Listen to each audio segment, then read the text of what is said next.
15 years ago, this village was a dangerous place to be. So dangerous that the police wouldn't come, the ambulance wouldn't come. People from outside of this village, they would not dare to come. Everything changed since the gospel started to be preached in this village. Here we are in Banica. For me, this village played a very special role, in my life, because 2006, someone came to us and said, would you like to come and preach in one village? So we come to the center of this village. The only place that we could think of is in the shop.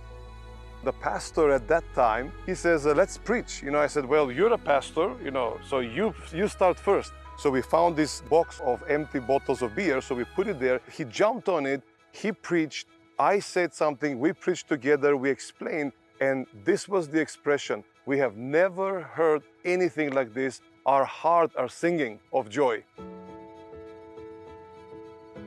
What happened is that they said, please come back and preach more. So the next time we came, we showed the movie Jesus. And I would say half, if not all village gathered there. They watched for 2 hours the movie. At the end, we said, who would like to receive Jesus or who would believe in this Jesus? And half of the village raised their hands and they said, we want to believe. For us, this was a clear call. God is calling us in this village. One thing which is obvious in this village is that people were considered as bad people, as notorious people, as violent people. But then when we teach and we equip the believers to become disciples, the gospel becomes reality. So the kingdom of God becomes the ruling factor of the people, and suddenly the Christ is recognized through them. So I believe in that, and we have seen that in Banica. Even the buildings look different, the houses, they look different. Before it was ruins, it was really bad. Today you will see modern houses. What I believe and what I have seen when the gospel is preached, it actually even blesses the land, the soil. It changes the atmosphere.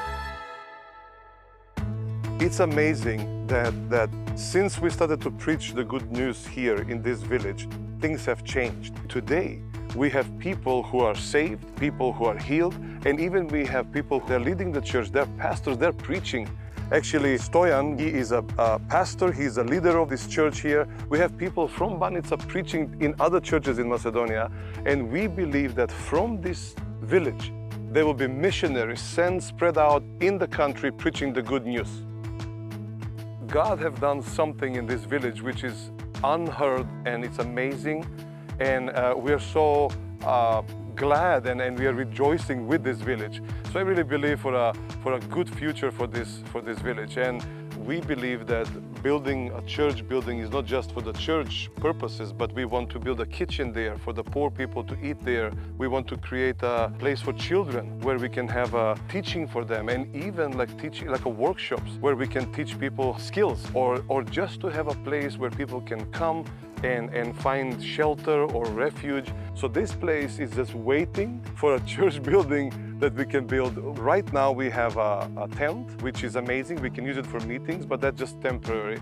I believe that your generosity, your way of giving into this project will really build up something for the future. So we are not talking about just a small building, or a small project. We talk about something which will affect generations which will come later on, and it will be a great testimony for the goodness of God, that once this village was bad, but now it enjoys the goodness of God. So God bless you, and thank you for your support and for everything that you do for Banica. God bless you.